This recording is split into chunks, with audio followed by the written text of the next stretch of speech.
Hello, everybody. Welcome into another episode of the Fantasy Pros Football Podcast. I am Ryan Wormeli, joined this Thursday morning by Derek Brown and Andrew Erickson of Fantasy Pros. Fellas, we are talking about some must-sit players here as we head into Week 5. We are a full month into the season already. Always hard to believe. Let's jump right in with the must-sit running backs. And Erickson, we'll start with you. Who are you looking at this week that you don't want to be starting in your lineups? Najee Harris is the first guy I don't want to start. He's been pretty bad this year overall, so you've probably not been starting with confidence anyway. But again, another tough matchup coming up for him, facing the Baltimore Ravens. They're 6th in expected points added on run defense, 7th fewest rushing yards allowed per game this year. They're the only team to not allow a rushing touchdown. And really the only running back that's done anything against them was Zack Moss. And it took 30 carries and overtime for Zack Moss to be productive against this Ravens defense. So for me, Najee Harris, who is in a 50-50 committee with Jaylen Warren. Look, the Steelers offense is a total mess right now. I know Kenny Pickett's supposed to play, but how effective is he going to be? Matt Canada's offense is, again, awful. This team needs the bye week to get healthy and to figure things out on offense. So for me, Najee is a floor play at best, and you're just praying. I mean, the guy, the last 2 weeks, has had good matchups and has barely gotten there. He led the team in receiving yards last week because he caught a pass for 32 yards. That's not going to happen again for Najee Harris. So he's someone that I think he's more like an RB3 this week. So I really try to get away from using him. The next guy here is Jahmyr Gibbs. Look, he played 37% of the snaps last Thursday. It was his lowest snap rate since week 1, 12 touches. Look, in PPR, I get it because he's going to catch a couple passes outside of the backfield, and the matchup is pretty good against the Carolina Panthers. But Dave Montgomery's the RB1 in the Lions backfield. I don't know what else we need to see. When he's healthy, it's Dave Montgomery's show. They give him all the red zone looks. So Gibbs, again, is a floor play at best. You're hoping you're going to get some points from him. He's been outside the top 24 running backs in 3 of his 4 games played. The one game obviously being what Montgomery missed. So he's outside the top 24 for me as someone that, again, it's a floor play at best with bye weeks. And then lastly is Samaje Perine. It doesn't look like Javonte Williams is going to play in this game. And I think that might suggest to some people I should play Samaje Perine. Like, he's the backup. Like, he's the next guy. But I don't really see his role changing that much. I think they're really going to lean on the rookie Jaleel McLaughlin more than Samaje Perine, who's still going to be operating on third downs, catching passes out of the backfield. And I just don't see this as a game where, they're down big against the New York Jets. They're going to have to rev up the pace, and Perine's going to catch a bunch of dump-offs. And Perine's just not that good either. Like, he had a couple good games last year, filling in for Joe Mixon, but he's been a Jag most of his NFL career, and I think that there's a reason why you're already seeing the Broncos play a rookie running back, undrafted guy, over him just last week. So even if Javonte Williams is out, I would not be fooled into playing confidence or with Samaje Perine and starting him this week. Do you think, Erickson, that there's going to be a week where Gibbs just has the big breakout game and sort of wrests this from David Montgomery? Or do you think, barring an injury or Montgomery really falling off a cliff for the Lions in Dan Campbell's eyes, that it's just not going to happen? I think that he might have a big game, but it's one of these things. Are you forecasting or are you wish casting? That's kind of the way I see it is we're wish casting it to be the big Gibbs game. It's going to happen. It's going to happen. It's okay, well, maybe, but it could happen at the end of the season, in week 16. So, again, I still think he's an interesting buy low player, but until we actually see him, unseat Dave Montgomery, which isn't going to be the case because Montgomery's played really well. Montgomery has a really good success rate. I get that his yards per carry is not amazing, and people are complaining how he runs like a bowling ball, but dude, he's getting yards. He's scoring touchdowns. He's getting first downs. What else do you want your running back to do? So he doesn't do it in the sexiest way, but I don't think Dan Campbell really cares. They never went away with Jamal Williams last year. It's again, I don't want to compare it to DeAndre Swift, but the Lions are cooking right now. They should be undefeated. If it weren't for that one overtime loss to the Seahawks, they would be 4-0. And I don't think they're going to change things up just for the sake of changing things up to get their rookie running back more involved. They like what they've seen from him so far, but I think that he's just a RB2, RB3 guy in PPR until we see something different.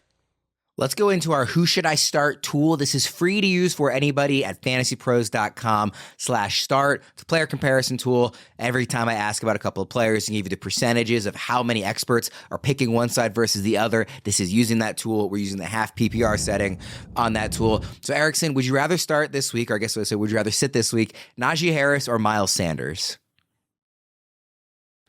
Woof. Don't like either guy. Man, that one is tough because Miles Sanders is losing out to work to Chuba Hubbard, and I don't know if he's healthy either.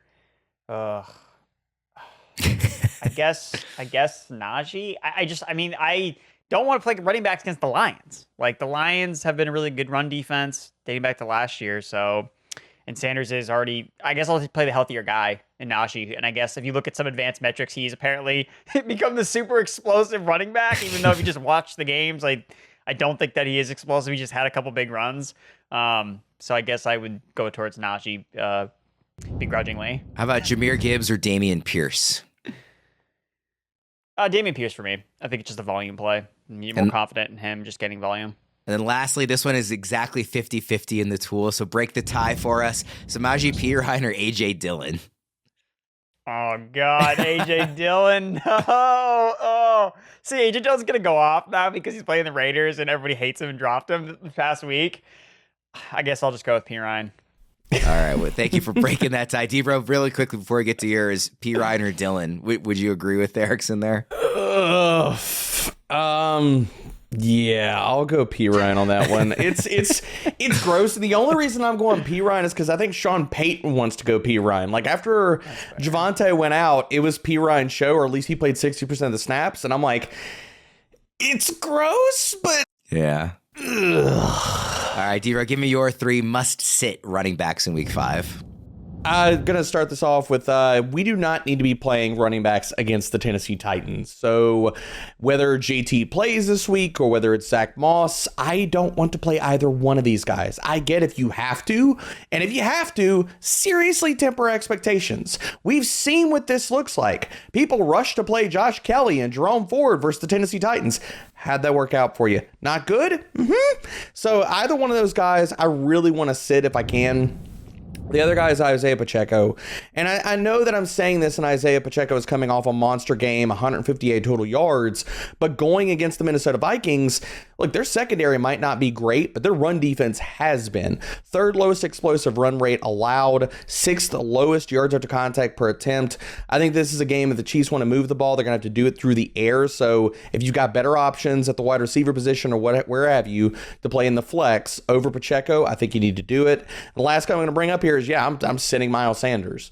I want no part of the Detroit Lions run defense. I keep saying it to people, keep writing up in the primer. They are elite. Elite.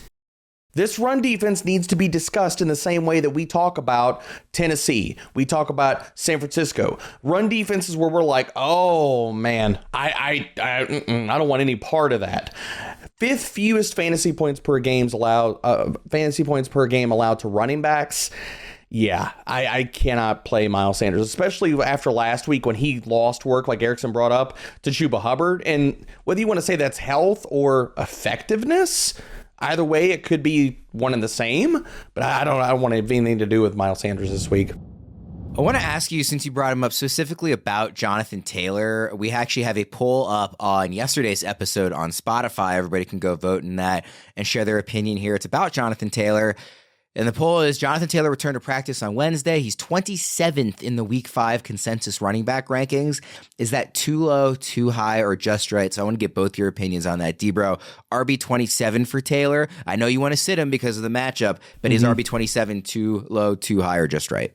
It's just right. I mean, right now I've got Zack Moss as a placeholder in my rankings because we don't know if Taylor's going to play or not. So I've got Moss in there at RB27. So I'm firmly with consensus on this one. Erickson, what do you think? RB27 for Taylor, assuming he's the one who plays? Yeah, I think that's a fair assessment. I mean, we don't know what his role is going to necessarily be. Don't know if he's going to play. It's a bad matchup. But it's hard to just say he's a outright sit, because if you drafted Jonathan Taylor on your team, like, the chances are you may not have another running back at your RB2. I know I have teams that I am dying to play Jonathan Taylor this week. Yeah. Like I don't even care if they said he's on a snap count. Like, I'm playing him because I have no other options. So yeah, that's kind of where I am in the same spot as well on more than one team. The results of that poll so far, too low is getting 36%, just right is getting 37%, and then too high is down at 26%. So it's fairly even poll, but just right is just barely edging out too low. D-Bro, let's do some player comps here. Either of those Colts running backs, let's Taylor or Moss if Taylor doesn't play, or Jaleel McLaughlin. I would take Taylor over McLaughlin. I would not take Moss over McLaughlin. So I don't know how we're going to parse that, but that's fair. Yeah, I mean, it really, and the lean with Taylor only comes down to his explosive ability. Like, if he could break off one long run, then he probably pays off for the day. Yeah, he's the type of running back that could, if you're going to have success against Tennessee, it would be more him than kind of a more plotter volume guy in Moss. How about Isiah Pacheco or Raheem Mostert this week? I'm going to go Mostert. And I know Mostert popped up on the injury report or missed practice, but as long as he's going to be healthy and he's out there, he's going to get enough work where versus the Giants, they have been terrible versus all things running back. So I would go Mostert. And then lastly, going up against a player that Erickson wants to sit this week, Miles Sanders or Najee Harris. I'm going to take Najee in that one, and that's just a bet on volume. I know that Najee's going to get 15 to 18 touches in that game, where I don't know that we can confidently say the same thing for Miles Sanders. And especially, I think as bad as the matchup is for Najee, it's even worse for Miles. Yeah.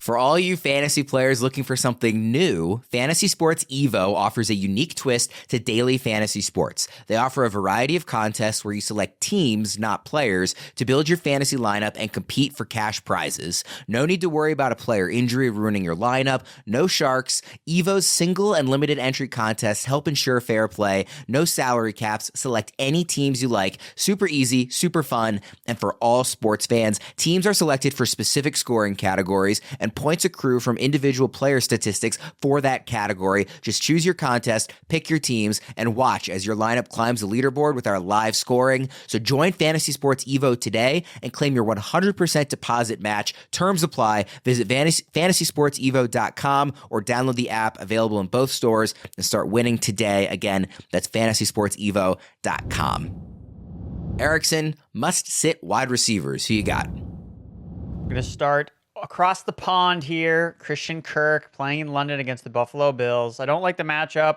Bills have allowed the fourth fewest fantasy points to slot wide receivers this season.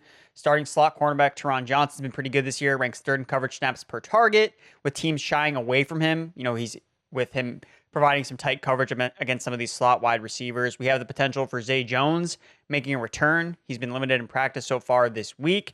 And we saw in the one full game that Zay Jones played, Christian Kirk was invisible. Like, he pulled an early Halloween costume. He was a ghost. So we didn't see a lot from Christian Kirk. So I'm concerned that we're going to see Kirk's targets and production start to dip here a little bit in a tough matchup against the Buffalo Bills. The next guy for me is Drake London. He caught a touchdown last week. He almost caught 2 touchdowns, actually. He was just ruled out of bounds in playing in London.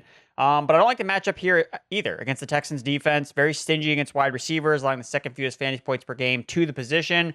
Third fewest points allowed to wide receivers aligned out wide, where they've been more suspect against slot receivers. So Drake London has primarily been operating as a perimeter wide receiver for the Atlanta Falcons, whereas Kyle Pitts has really been more of that slot guy. So if you want to roll the dice on Kyle Pitts, be my guest.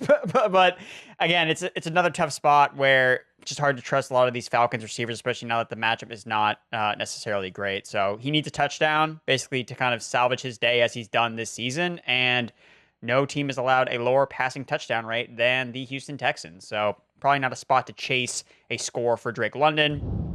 And the last thing, I'm actually going back to London here for the other game, Gabe Davis. I like the under in this game overall, so I'm not looking at it, okay, this Gabe Davis is playing in a shootout. Like, that's when you want to play a player like Gabe Davis, a boomer bust wide receiver 3. This game doesn't really profile to that for me. I mean, he's had a pretty low target share. He only has 1 game with more than 4 targets.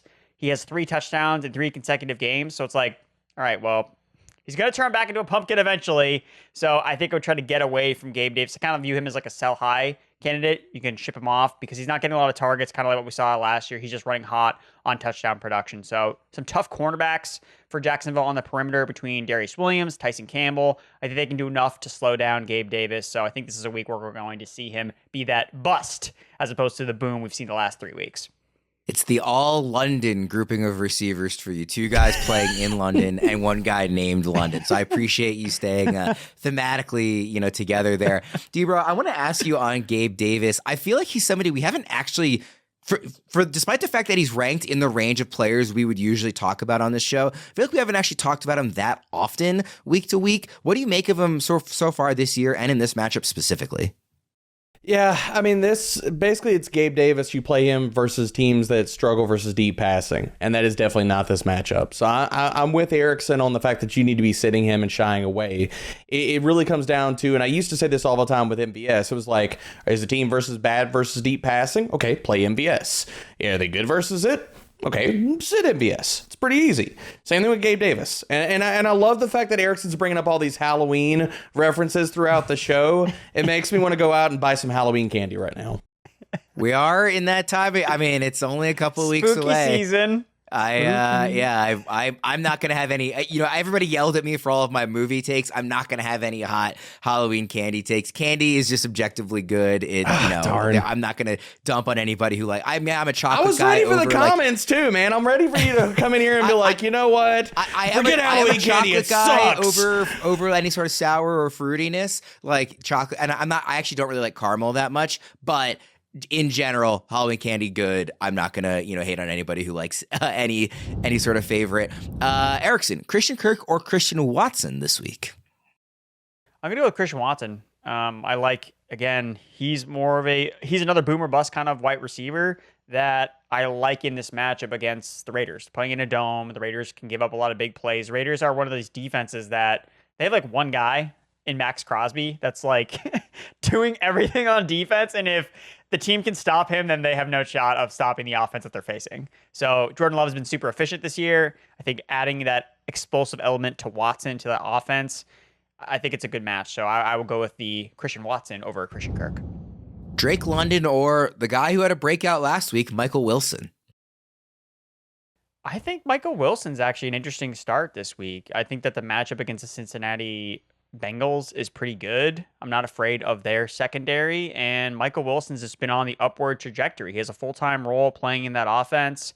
Marquise Brown has been the target earner through the first 4 weeks, but Michael Wilson has been really efficient. I believe that he has one of the highest passer ratings generated when targeted this season. I think it's almost nearly perfect. So it's one of these things where, how do we project a player to get more targets? Well, when you look at the targets that they get and how productive they are, the coaches are going to look at that and be like, wow, we should get the ball to Michael Wilson more, because every time we do, something good happens. So let's get him the ball more. So I like Michael Wilson there.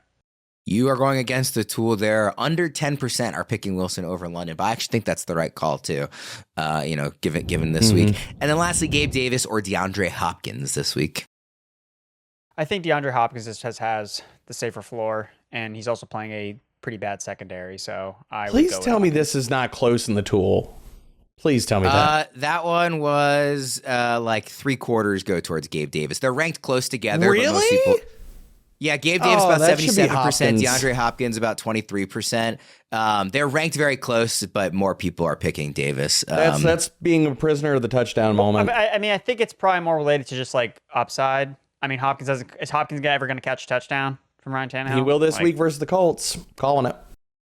Touchdown call, anytime TD call. Let's go. Go ahead and place that bet now. D-Bro, give me your 3 must-sit receivers. Oh, the laundry list of meh. All right, Jordan Addison's going to kick this off, man. And part of this comes down to, I don't understand the Vikings' infatuation with KJ Osborne, but it's real. It's just a bad habit they can't kick. I mean, looking at Addison, he's still not getting the run. His route run rate hops between 66% and 76%, but it's still less than KJ Osborne. And not only that, he's not getting the targets. 12.5% target share? That's not nearly enough. Plus, you add on the fact that the Kansas City Chiefs have not been allowing any production to wide receivers. 5th fewest fantasy points per game allowed, so Addison is a must-sit. Then I'm going to go over to Courtland Sutton. I want nothing to do with the tandem of Sauce Gardner and DJ Reed. Both of these guys are extremely talented cornerbacks. If anything, I think that this could be a Jerry Jeudy breakout game, because you're just staying away from those two corners because they don't travel, they play their sides. It's really easy to avoid both of those, and if you wanted to pick on Michael Carter in the slot, you could. And third guy I got to bring up here, George Pickens. I mean, I get that he had the one really awesome game. A lot of that was on a broken play. Wide receiver 11 that week. Were you really happy with George Pickens when you started him in other weeks? Wide receiver 38, wide receiver 65. And I understand he's getting the volume, but now this week, He faces a secondary that's allowed the second fewest fantasy points per game to opposing wide receivers. Brandon Stevens and Ronald Darby are playing extremely good football. Both of them are allowing under passer ratings of under 80 right now. I think this is a game where if Pittsburgh wants to win the game, they need to lean on Najee, they need to play slow and lean on their defense, and that means not much George Pickens.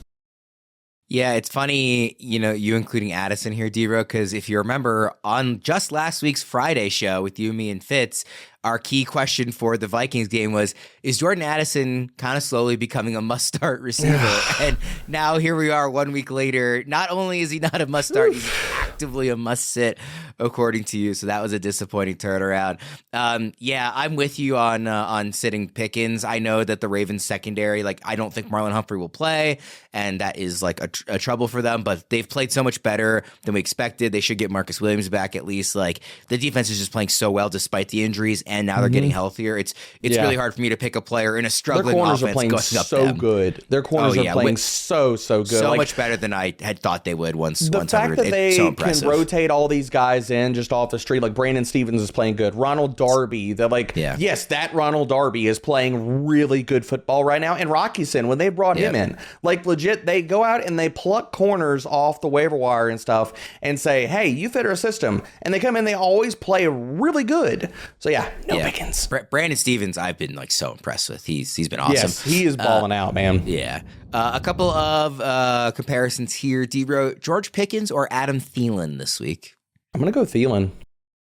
I think that's probably the right call. The tool has it close. It does slightly lean towards Pickens, but I would go with Thielen as well. This one is very close. It's basically a coin flip, and it's two of your players, Courtland Sutton or Jordan Addison. Oh, I'm going to go Addison. Courtland Sutton. I'll do that just based off of volume because I can't tell you that Jordan Addison's going to get it. I wish we could tell you he was going to get it, but sadly we cannot. Man. And then lastly, either Sutton or Addison over Drake London. Both of them over Drake London? I want no part of that Houston secondary, and that could surprise people, but like Erickson brought up, they've been playing extremely good. Steven Nelson has been playing, if you look at just the numbers, he's been playing a top 12 to 15 corner in the NFL this year, just out of his mind. Yeah. Let's quickly hit some must-sit quarterbacks, tight ends, and defenses here. Erickson, who you got in this clump?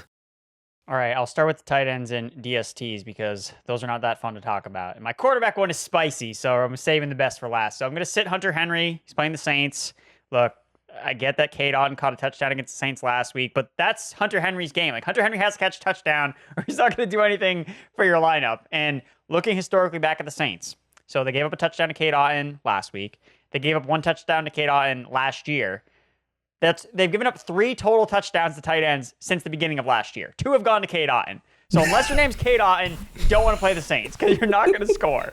So for me, Hunter Henry is going to be a player I'm trying to get away from. On the DST side, Steelers, look, their defense is good, and I think that they do have a good pass rush, but they're on bye week in week 6, so that's something that you're going to probably have to drop them anyway. So I think it's smart to get ahead of it now, so you just get rid of them because you're going to drop them anyway. And their offense is playing so bad that it's setting up their defense in bad spots.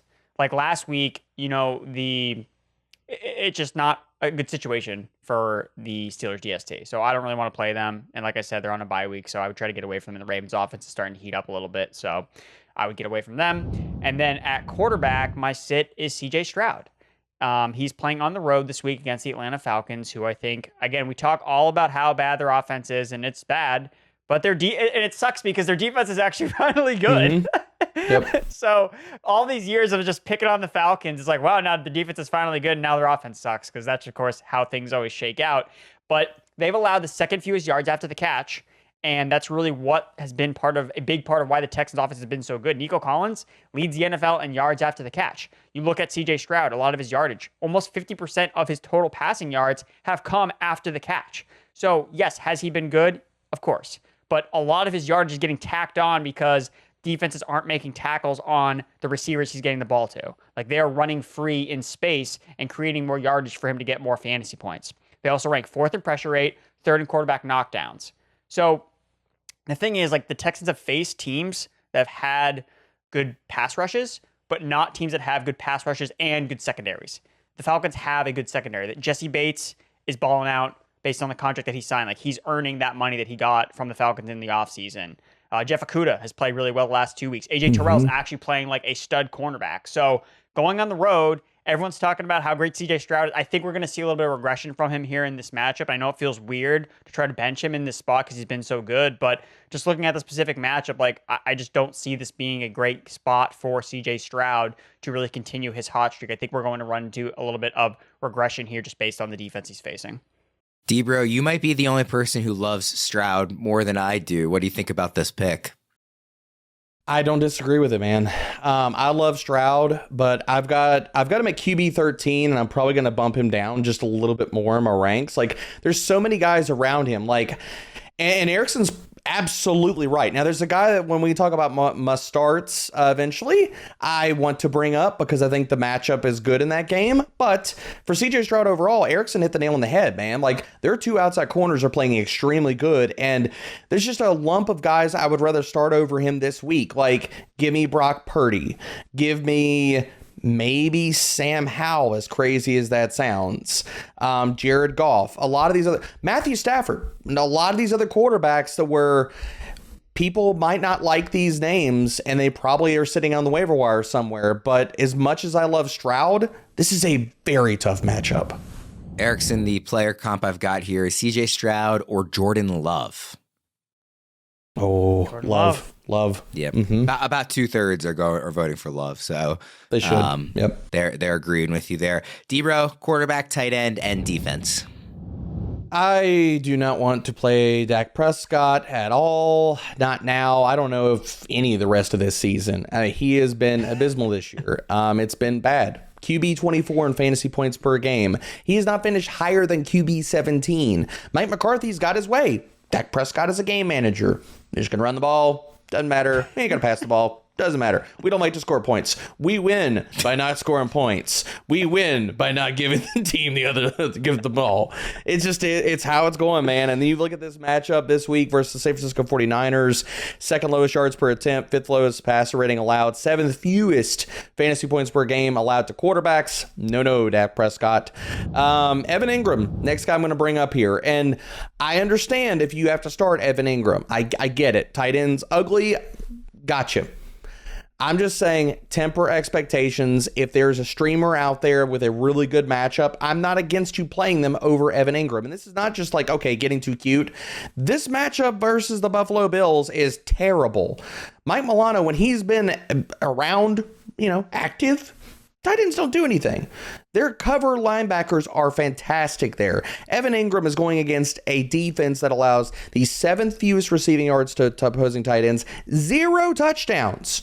So you hope you play in a PPR league and hope he catches some passes because he's probably not going to score a touchdown this week. So I got to bench Evan Engram. And last thing we're going to bring up here is my DST, Jacksonville Jaguars. Again, I do not want to face the Buffalo Bills. Josh Allen is playing at an MVP level. You take out week 1 out of his season, this guy is just on another planet, different area code. Like, everybody else needs to go watch Josh Allen teach tape because last week he was amazing. I want no defenses versus Josh Allen right now.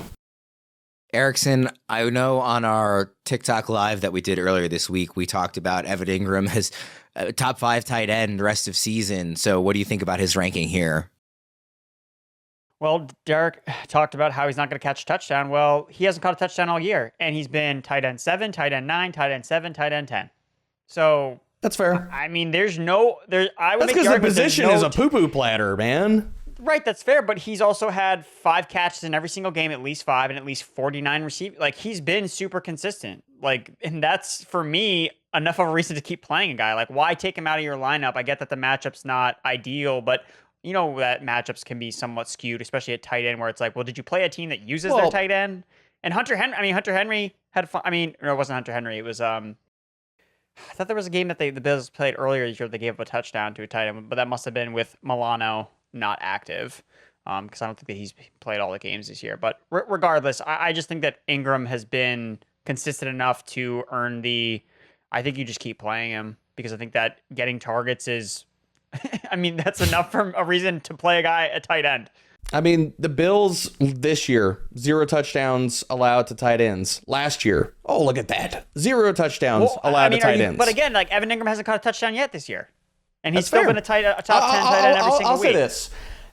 Tell me this, Erickson, and I've got this guy ranked above Evan Ingram, and people might think it's... starting Zach Ertz over that's it, baby, yes! God. I'm going with Zach Ertz, yes. No. Why not? No. That's how you beat Cincinnati, with tight ends and via the slot. Zach Ertz could get 10 targets and still score less points than Evan Engram. Because he's not good. Evan Ingram could get 10 dusty. targets and not score any points this week, Erickson. No.